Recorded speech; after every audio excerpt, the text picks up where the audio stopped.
Hello everyone, welcome back to SkillWeb.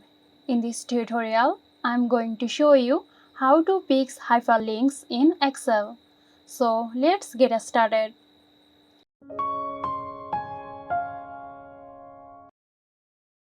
I start by opening the Excel file that contains the hyperlink with problems.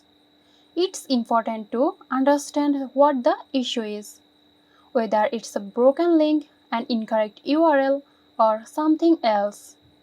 If you are dealing with broken or incorrect links where the hyperlink doesn't work, you can fix it by right-clicking on the cell with the hyperlink and choosing Edit Hyperlink.